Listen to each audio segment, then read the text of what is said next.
President Brown, thank you for welcoming us to your gorgeous campus. And Provost Schuster, thank you for your enduring partnership with St. Joseph Health System.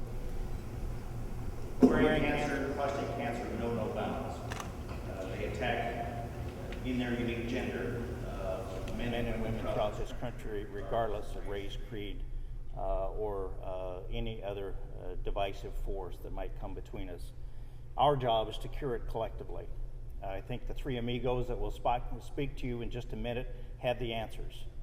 Through this collaborative between Georgia Tech, St. Joseph's Health System, the Integrative Cancer Center within St. Joseph's Health System, and the Translational Research Institute that just opened on the campus of Georgia Tech, and the power of these three scientists that you will hear from momentarily, we will beat these two diseases and other diseases like them, including lung cancer and pancreatic cancer. My father died of prostate cancer. Some of your fathers probably died of that same disease. Some of your mothers died of ovarian cancer. My mother-in-law did. There's no reason why men and women should have to suffer with these diseases. We can cure them. Cancer, pancreatic, cure them.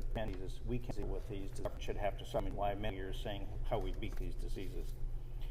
Our job as administrators is to pave the pathway, provide the resources and tools, and let these scientists do their good work.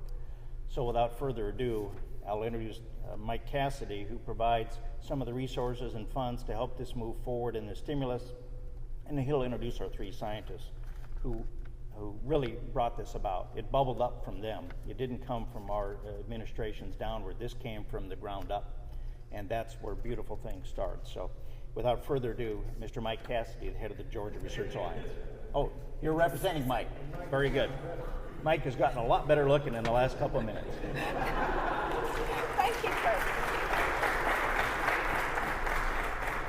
I'm Susan Shouse, and if you confuse me with Mike, just always look at our feet. He wears wingtip shoes. I do not.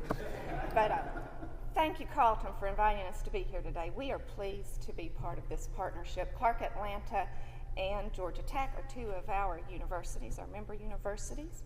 And Shafiq Khan, who will speak to you next, is one of our 61 eminent scholars. This is a very elite group of scientists that we recruit here to Georgia. We say that we're out looking for the next Albert Einstein for the next, that we're out looking for Georgia. We say he moved there. And that's to build a technology-based economy and make the kinds of discoveries that our scientists are making here in Georgia today. Shafiq came a few years ago and he hit the ground running.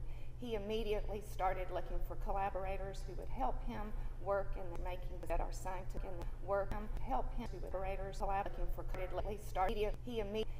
a good collaborator in John McDonald. John's somebody that is also a close friend of the Research Alliance. While he's not an eminent scholar, he's one of our best partners at recruiting eminent scholars. He recognizes good talent when he sees it. He's brought us several eminent scholars to the Research Alliance.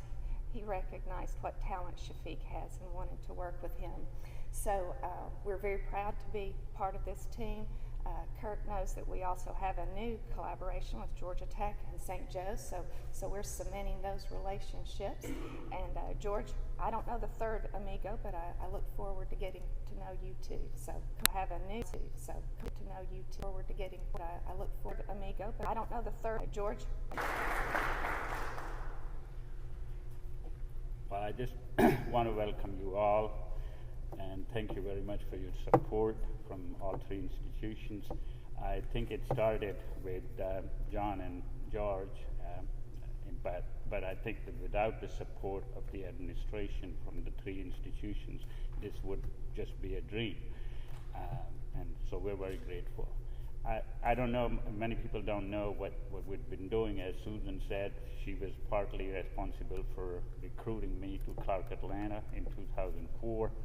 When I came here, we had the Center for Cancer Research and Therapeutic Development, established in 1999 by the RCMI program support.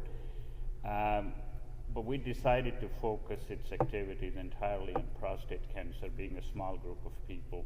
And we decided that we want to build a small group of prostate cancer biologists and geneticists who will be the best in the country in 10 years. And we've been working on that. In 2005, we were declared the Center of Excellence of the university.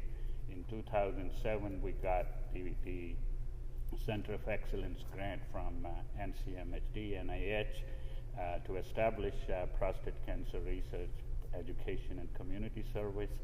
We were renewed, our RCMI program was renewed last year, so we got $7.8 million from there to further strengthen and expand our center. We got, NCI gave us an R01 to Dr. Chaudhary this year, and we got support from DoD. So currently we have in excess of $3.5 million a year only from federal support. It was obvious for us from the right away that the biology has to meet the clinic, and the research we do in biology has to be applied and has to be translational, has to be applied to the patient samples, and we were missing that link. But luckily, John and I met when I came here in 2004, 2 weeks after I joined CAU. Georgia Research Alliance had a small symposium, and I spoke there, and John came afterwards and said, John came and they spoke, and I small at a science. I think that's the conversation started at that point, and we became very good friends. Over the years, we have collaborated a lot. But last year, I approached him and said, we need your help to get us set up a tissue repository for prostate. And he said, well, I'm working with St. Joseph, so maybe we should get together with them. And in Denver, Colorado, this April, we went to this small Mexican restaurant for a dinner. And I met George and John there, and John's wife and one of my friends, and we hashed out this program. And I'm very glad that and it brings, once again, as has been said, nobody's giving away anything, and nobody is anybody's assistant. We bring three major strengths to each other, and it will create a synergy which will be beyond anything else this city has seen. And as I know, the only other such center is the TGen in Arizona. They're trying to do a similar thing, and we'll be the second one in the country. And I'm very proud to be here, and I'll answer any questions if people have afterward.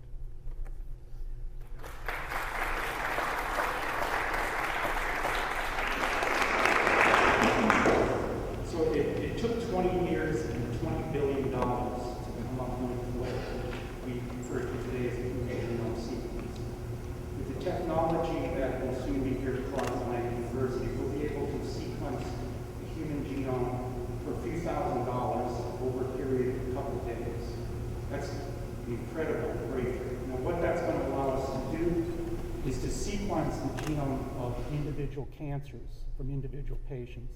We'll be able to know specifically on a genetic level what has gone wrong to produce that cancer. We'll be able to see what is similar between the cancers of various individuals and various types of cancer. But I think what is as equally important, or maybe more important, is what is unique about the cancers of individual patients. Why this is important is because we need to move from where we are now, which is treatment of cancers with a generic type therapies, one type fits all. It doesn't work. We're not all the same. We're all individuals. And what we need to do is to move cancer therapy to that point where we recognize that fact and we generate individualized or personalized medicine to treat cancer. And that's what we hope the kind of knowledge that we'll get from this collaboration to work. And to work, collaborate from this perspective. But before I go, I just want to say something that's probably obvious, but we're all up here taking credit for these kind of things, and I think probably we deserve some credit. But the real work is done by the people in the laboratory, and it's the skill and dedication of the researchers. I brought with me today Nathan Bowen, who's the head of our genomics section in my laboratory at Georgia Tech. He'll be playing a key role, but he represents all the people that are not here today. They're in the lab working. And if it wasn't for them, we wouldn't be able to do anything. The other thing that's important, I think, is to have the support of the administration like we do here. It's fine for Shafiq and George and I to go to Mexican restaurants and come up with good ideas, which is what our job is. But if we didn't have outstanding administrators, as we've seen here today, to support these ideas, we wouldn't go anywhere. And so it's really a team effort to make these kind of things work. And when you get the right team together, there's no limit in what you can accomplish. And that's what makes me excited about what we hope to accomplish over the next couple of years.